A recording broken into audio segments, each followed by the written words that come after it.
में, अपने काम में, अपने गीत संगीत में इनका कोई सानी नहीं है।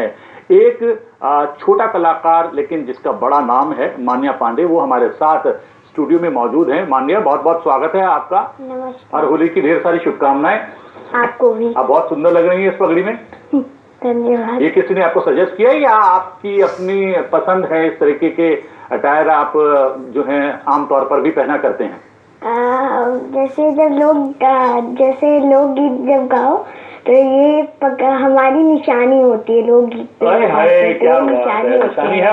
हमारे साथ मैथिली ठाकुर भी जुड़ी हुई हैं, वर्चुअल हमारे साथ जुड़ी हुई हैं। मैथिली, बहुत बहुत स्वागत है। नमस्ते, धन्यवाद। और किस तरीके की तैयारी है होली को लेकर? बहुत बहुत ज्यादा हम लोग एक्साइटेड हैं इस बार होली को लेकर। हालांकि कोरोना के बीच में इस बार केसेस जैसे और बढ़ रहे हैं, हम लोग को घर से ही अपना होली सेलिब्रेट करना है, तो आपसे जुड़ के मुझे बहुत अच्छा लगा।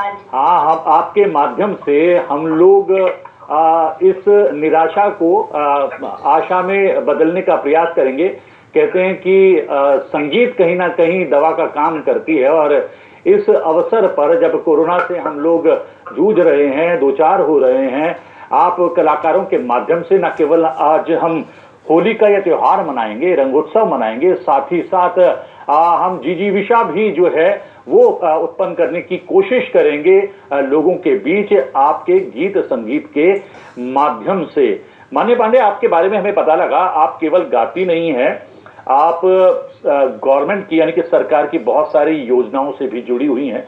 न केवल जुड़ी हुई हैं, मतदाता जागरूकता अभियान उसकी आप ब्रांड एम्बेसडर हैं, बेटी बचाओ की भी आप ब्रांड एम्बेसडर हैं, और 200 से ज्यादा गाने आपको याद हैं।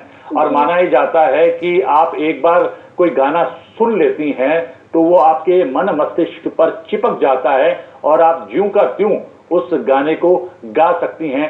क्योंकि आज हम रंगोत्सव मना रहे हैं और विमर्श के माध्यम से होली को सेलिब्रेट करने की कोशिश कर रहे हैं, कौन सा गाना सबसे पहले आप डेडिकेट करना चाहती हैं तमाम दर्शकों को? मैं होली गीत में बघेली का स्टार्ट करना चाहती हूँ। जी जी, क्या होती है बघेली? कुछ हमें बहुत ज्यादा जानकारी नहीं है गीत संगीत की। बघेली, जैसे आजकल बघेली बहुत विलुप्त हो रही है और गांव में ही बघेली पहली पिचकारी मोरे माथे मा पड़ी गए, पहली पिचकारी मोरे माथे मा पड़ी गए, बेदी के घर रे रावारी मोहन प्यारे मारत है पिचकारी, मारती है पिचकारी। की होली जिसे मतलब बहुत सारी जगह जो है उधर अलग अलग प्रकार से होली खेले जाते हैं, तो मैं आपको सुनाने जा रही हूँ।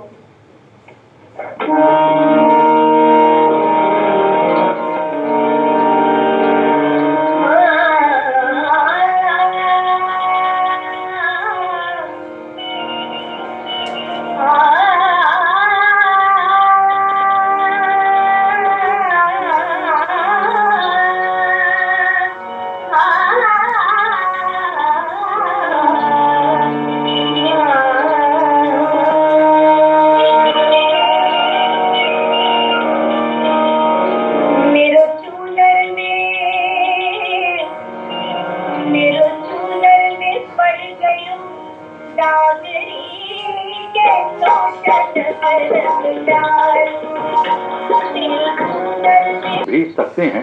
आप ब्रांड एम्बेसडर हैं, किस तरीके से आप ब्रांड एम्बेसडर बनी? आप छोटी थी, नन्ही थी, और बहुत अच्छा मधुर गाती थी, किस तरीके से बनती थी? और क्या कुछ मतदाता जागरूकता अभियान हमारा साक्षात्कार करवा दिया, और मैथिली हम आपने ब्रज की होली से जुड़ा हुआ गीत हमारे साथ साझा किया, दर्शकों को सुनाया। क्या मिथिला में भी होली के रंग उतने ही चटक होते हैं जितने ब्रज या मथुरा की होली में होते हैं? और अगर ऐसा है तो क्या उससे जुड़ा कोई गीत सुना सकती हैं क्या? बिल्कुल बिल्कुल। मिथिला में राम जी के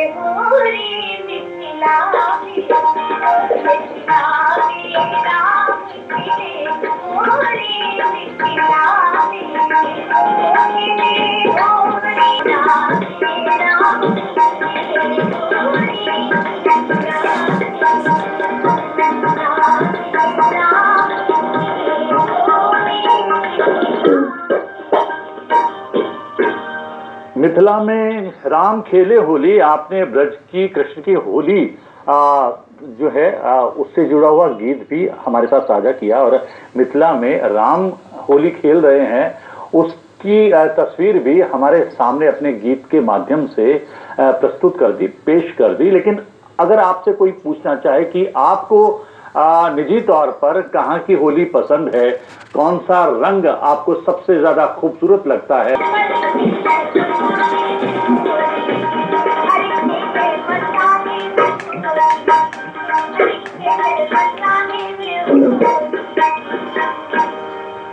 जी हाँ, खेले मसाने में होली, मसान में भी होली खेली जा सकती है। और ये कारनामा कोई कर सकता है तो वो शंकर भगवान ही कर सकते हैं। शंकर के अलग अलग रूप हैं, कभी मसान में नजर आते हैं और जो गीत संगीत और कला की दुनिया से जुड़े हुए लोग हैं वो नटराज को मानते हैं। नटराज गीत संगीत के भी देवता हैं और वो जो है अभिनय और नाट्य के भी देवता माने जाते हैं नटराज। और हमने देखा कि हमारे जितने भी ईश्वर हैं, देवता हैं, उनके हाथ में, एक हाथ में उनका कोई ना कोई अस्त्र शस्त्र होता है असुरों का संहार करने के लिए, बुरे व्यक्तियों को मारने के लिए।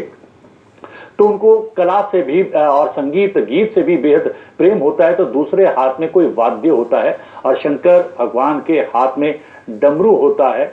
कहते हैं कि गणेश भगवान मृदंग बहुत अच्छा बजाते थे और भगवान कृष्ण के बारे में तो सब जानते ही हैं कि वो कितनी मधुर धुन अपनी मुरली की तान से छेड़ा करते थे।